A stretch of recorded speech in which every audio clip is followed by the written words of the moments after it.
apabila atau jika kita terpapar yang namanya penyakit coronavirus atau COVID-19. Jangan panik, tenang, jangan terbawa arus. Kontrol pola pikir kita, kontrol sugesti kita, ketenangan kita, baru mengambil tindakan.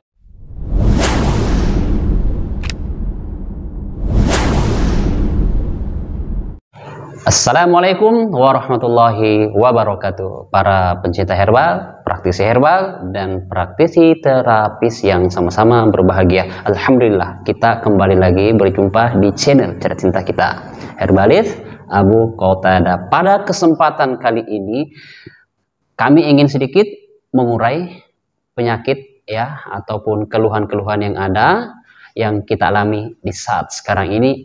Apabila atau jika kita terpapar yang namanya penyakit coronavirus atau COVID-19, yang dimana gejalanya bermacam-macam, ditunjukkan bahasa dari tubuh kita.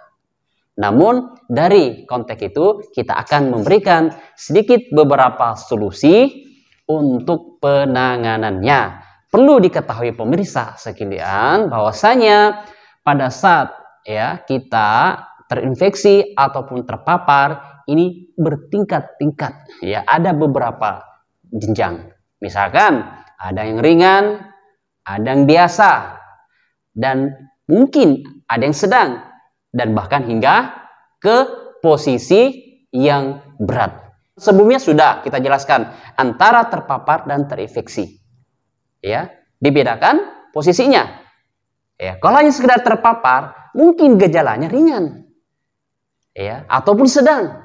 Misalkan kita kasih contoh, kita kehilangan indera penciuman atau indera perasa, atau ada gejala lain, ada demam kecil, ada gejala lain, misalkan badan di antara otot kita, tulang kita sedikit terasa nyeri.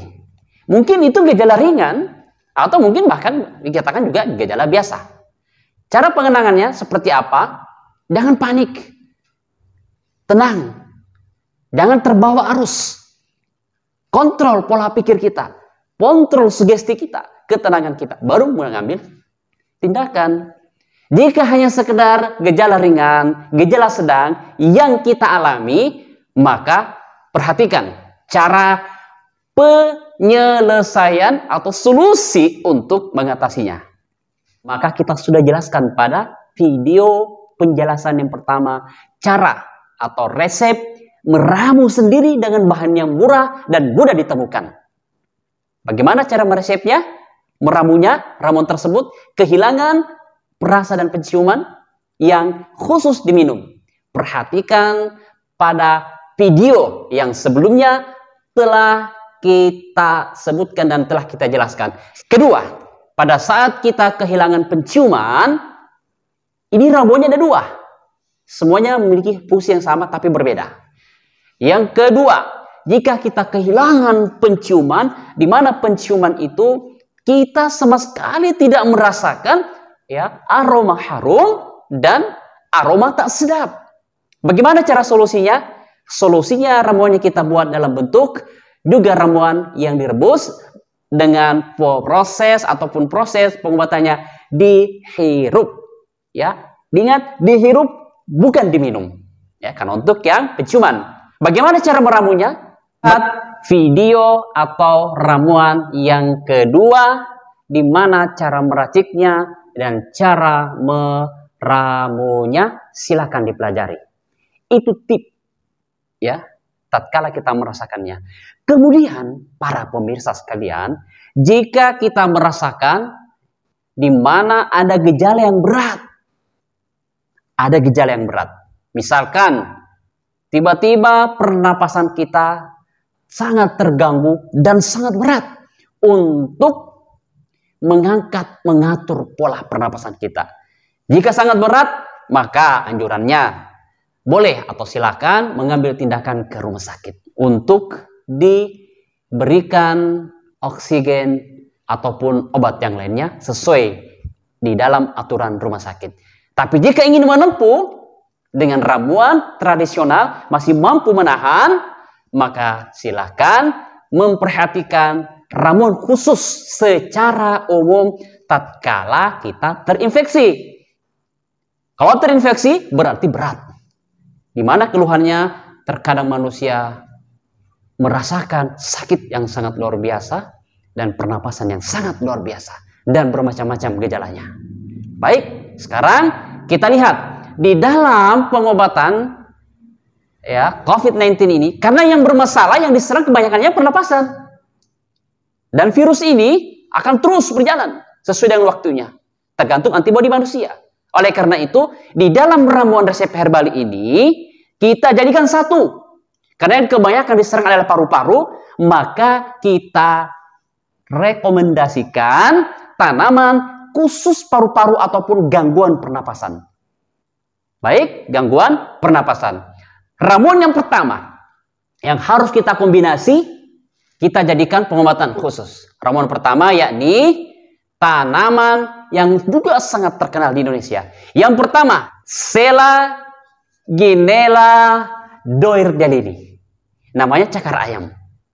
Sudah banyak ditanam ataupun dikemas dalam bentuk kapsul. Perhatikan namanya cakar ayam atau Selaginella. Ya, doyrdelini. Itu yang pertama. Kemudian yang kedua adalah Sclerodendron serratum. Ya, Sclerodendron serratum. Ya, apa itu Sclerodendron serratum? Perhatikan daunnya. Ini bentuk daunnya. Ya, kalau bahasa Indonesianya dikatakan senggugu. Baik, yang ketiga kita harus kombinasikan. Yang kedua tanaman ini, Selaginella doyrdelini dengan Sclerodendron serratum atau senggugu, ini adalah tanaman yang sangat direkomendasikan di pengobatan tradisional terkhusus di Indonesia, ya, yang telah diakui penelitiannya. Diracik, diramu, khusus pengobatan paru ataupun yang gangguan pernapasan. Kemudian yang ketiga, kita kombinasikan lagi dengan salah satu tanaman yang terkenal, yaitu jahe, zigiber, ya. Jahe itu juga bagus. Kemudian kita kombinasikan lagi dengan salah satu tanaman yang juga terkenal, ya, dan masuk bumbu dapur, namanya garlic atau bawang putih. Itu bisa, atau black garlic yang sudah difermentasikan, ya, terserah mau pakai yang mana. Kemudian karena ada virus, maka pada saat kita membuat ramuan ini kita harus mengetahui, ya, kalau secara umum tanaman itu yang dikatakan antivirus yang sangat baik kita gunakan adalah fermentasi dari kelapa, yakni virgin coconut oil, namanya VCO. Minyak VCO ini, ya, juga sangat baik untuk antivirus. Kemudian kita bisa gunakan Artosphaera platensis, namanya spirulina atau ganggang hijau. Ini ramuan kita jadikan satu. Silakan dicari di apotek atau silakan dicari di mana saja. Jika ada bahannya, diambil. Bagaimana cara konsumsinya? Dijadikan satu. Ambil cakar ayam, senggugu, ya, cakar ayam tergantung kondisinya, ya. Ambil 3 kapsul, ya, atau bisa diambil 2 kapsul, masing-masing 2 kapsul diminum pagi dan malam. Cakar ayam, ya, Selaginella doyrdelini, senggugu Sclerodendron serratum, kemudian black garlic, ya, atau bawang hitam, ya, yang sudah difermentasi, kemudian jahe, kemudian Artosphaera platensis atau spirulina, ya. Kelima ramuan ini sudah menjadi satu, anti radang, ya, dan juga sebagai analgesik. Terkhusus VCO itu sebagai antivirus dan bisa anti radang, analgesik. Begitu juga, ya, tanaman-tanaman yang ini menjadi satu untuk anti radang, ya, ataupun analgesik atau anti nyeri, ya, sebagai inflamasi, sebagai analgesik, dan sebagai antivirus. Ini tanaman, silakan dikonsumsi pada saat kita terpapar dan terinfeksi makhluk satu ini. Kemudian para pemirsa sekalian, setelah kita menempuh itu, jika kita masih memiliki fisik yang baik untuk bisa bergerak, upayakan ada olahraga. Upayakan ada pergerakan olahraga. Ya, bagaimana caranya supaya keringat harus keluar? Lakukan ini. Misalkan pagi bangun, lari minimal 15-20 menit kalau kuat. Kalau lebih kuat lagi 30 menit. Setelah kita lari terasa keringat sedikit keluar, kemudian ya terasa basah dan hangat badan, silakan masuk ke kamar, kunci baik-baik, ambil sarung dan selimut, tutup badan kurang lebih 10-15 menit, dan di situ keluar keringat. Itu proses detoksifikasi yang juga harus kita pahami.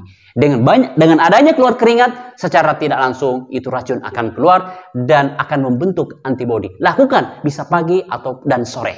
Lakukan ini pemirsa sekalian. Dengan ketentuan ini insya Allah ta'ala kita menempuh sebabnya agar kita bisa membangun antibodi yang ada dalam diri kita.